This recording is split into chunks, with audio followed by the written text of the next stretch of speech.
Olá, meu irmão, olá, minha irmã, a graça e paz do Senhor Jesus. Estamos às portas da volta das nossas atividades presenciais no nosso templo e aprove a Deus que faremos isso também nos preparando para uma eleição de oficiais. Estaremos, se Deus quiser, elegendo os nossos presbíteros e diáconos no mês de agosto. Então, irmãos, devemos, é claro, enfrentar todo esse processo com muita seriedade, com muita sabedoria, debaixo de muita oração, em virtude da importância desse momento na nossa igreja. É claro que não poderíamos deixar passar também a oportunidade de falarmos sobre isso, poder ensinar a igreja sobre o governo da igreja presbiteriana e também os seus dois ofícios, o ofício de presbítero e o ofício de diácono. Vamos então, neste domingo, começar essa caminhada, uma breve caminhada, sobre o governo da igreja e seus oficiais. É claro que se você já tem muito tempo de igreja presbiteriana, são assuntos que você já conhece, já sabe, poderia estar até dando aula aqui no meu lugar, mas é sempre bom relembrarmos, dada a importância do assunto. Por outro lado, existem aqueles que estão chegando agora na nossa comunidade, aqueles que já foram recebidos como membros e também aqueles que têm demonstrado essa intenção de se filiarem como membros de nossa igreja. Momento de aprendizado. Vamos entender como funciona o governo da igreja presbiteriana e quais são os seus oficiais. Mas, irmãos, qual é a importância de falarmos sobre o governo da igreja? Infelizmente, para mentalidades contemporâneas, individualistas, esse assunto acabou se tornando algo marginalizado na nossa conversa, no ensino das igrejas. Falar sobre liderança, sobre como as nossas igrejas devem ser estruturadas, parece ser um assunto pouco importante, menos interessante. Afinal, o que importa mesmo é falarmos sobre os nossos relacionamentos individuais e pessoais com Deus. Mas não é essa a postura que a Igreja de Cristo adotou em toda a sua história. Pelo contrário, o assunto, o governo de igreja, se tornou um protagonista em muitos pontos da nossa história, a ponto de denominações inteiras serem criadas e serem derrubadas por causa desse ponto. Além do mais, podemos estar falando aqui de algo que diz respeito à própria natureza do cristianismo como uma religião constituída. Nós lemos, por exemplo, essa frase do teólogo James Bannerman, um presbiteriano escocês do século XIX, que diz que o cristianismo não é meramente uma religião pessoal, mas é, em sua própria natureza, uma religião social. Ele está lançando luz aqui no fato de que a fé cristã não diz respeito somente a pessoas individuais sendo convertidas a Cristo, mas a essas pessoas sendo incluídas no corpo de Jesus, sendo incluídas numa comunhão dos santos, na comunidade dos fiéis, a Igreja do Senhor. E James Bannerman continua dizendo que se admitirmos a existência de uma comunidade separada e peculiar, que deve sua origem a Cristo nesta terra, também admitiremos a existência de algum tipo de poder ou autoridade, como fazendo parte da própria natureza dessa comunidade. Podemos perceber aqui o argumento usado pelo nosso irmão, o argumento da ordem natural das coisas. Nós podemos olhar para a família e perceber que existe um princípio de liderança, de autoridade dentro da família. Olhamos para o Estado, para a nossa nação, e também contemplamos um princípio de autoridade nessa nação. Da mesma forma, a igreja acontece assim. Existe um princípio de autoridade, de poder que Cristo instituiu na igreja. Mas, para mim, a grande contribuição que Bannerman traz nessa frase é ele reconhecer que essa autoridade, essa liderança, tem a mesma natureza da comunidade. Falar de governo de igreja é falar sobre a própria igreja de Cristo. Falar da liderança, dos líderes, dos ofícios que estão no meio da igreja não é um assunto de homens, não é uma invenção humana. Nós estamos aqui buscando a vontade do Senhor para a nossa comunidade. Devemos entender, irmãos, que a Bíblia, como a nossa única regra de fé e de prática, tem sim algo a nos dizer sobre o governo da igreja.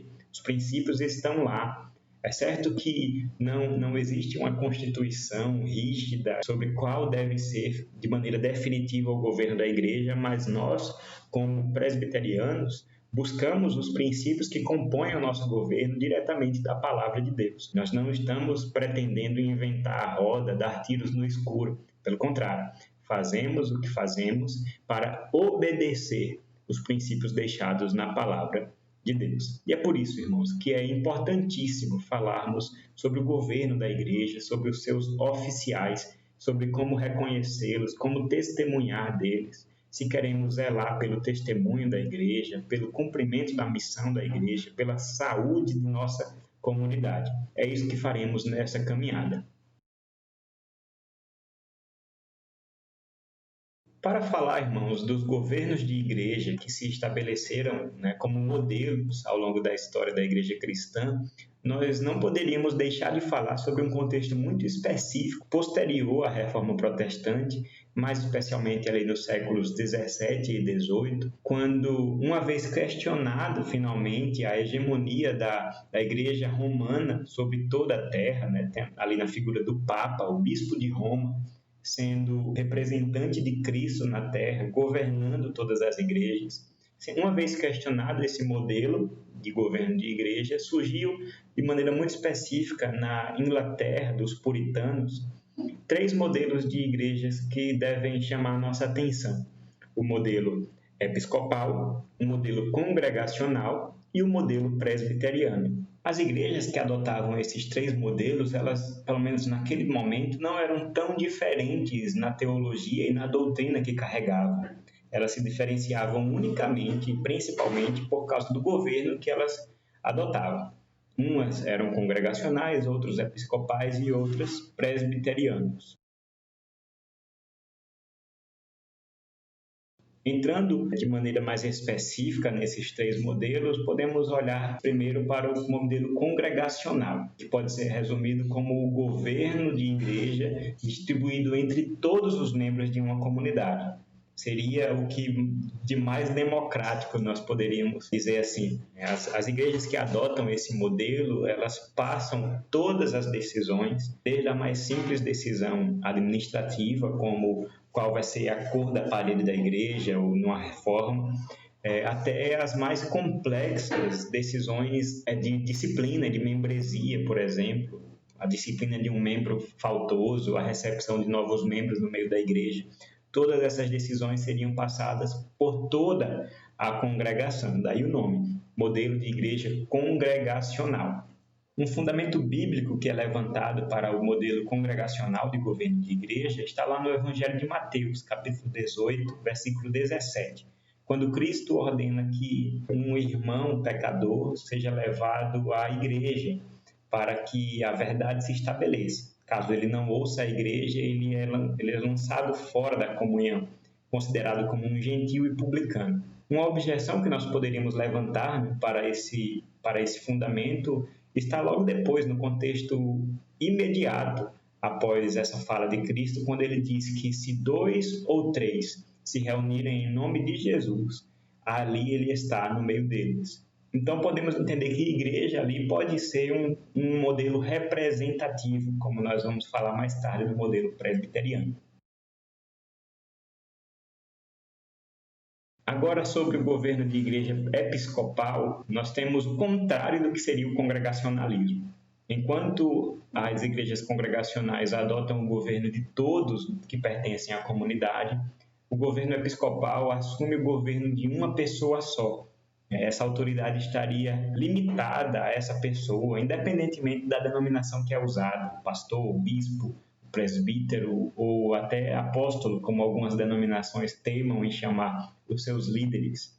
O nome episcopal já é esclarecedor por si só. Ele deriva do grego epi, que significa acima, e skopos, que significa visão. Resume bem a ideia de um homem, de um líder que está acima dos demais irmãos, supervisionando, tendo uma visão acima dos demais. Esse modelo se baseia no fato de que Cristo mesmo em pessoa escolheu os seus apóstolos, não precisando de uma eleição ou chamando os demais discípulos para participarem desse processo. Pelo contrário, ele escolhe esses apóstolos de maneira a demonstrar que a autoridade na igreja ela sempre vem de cima para baixo, de Cristo para pessoas individuais e essas pessoas, em nome de uma sucessão apostólica, nomeariam outras pessoas, outras lideranças, para que assim dessem continuidade ao trabalho, ao serviço na igreja. É claro que nós não discordamos que a autoridade vem do Senhor Jesus, de maneira nenhuma poderia ser diferente.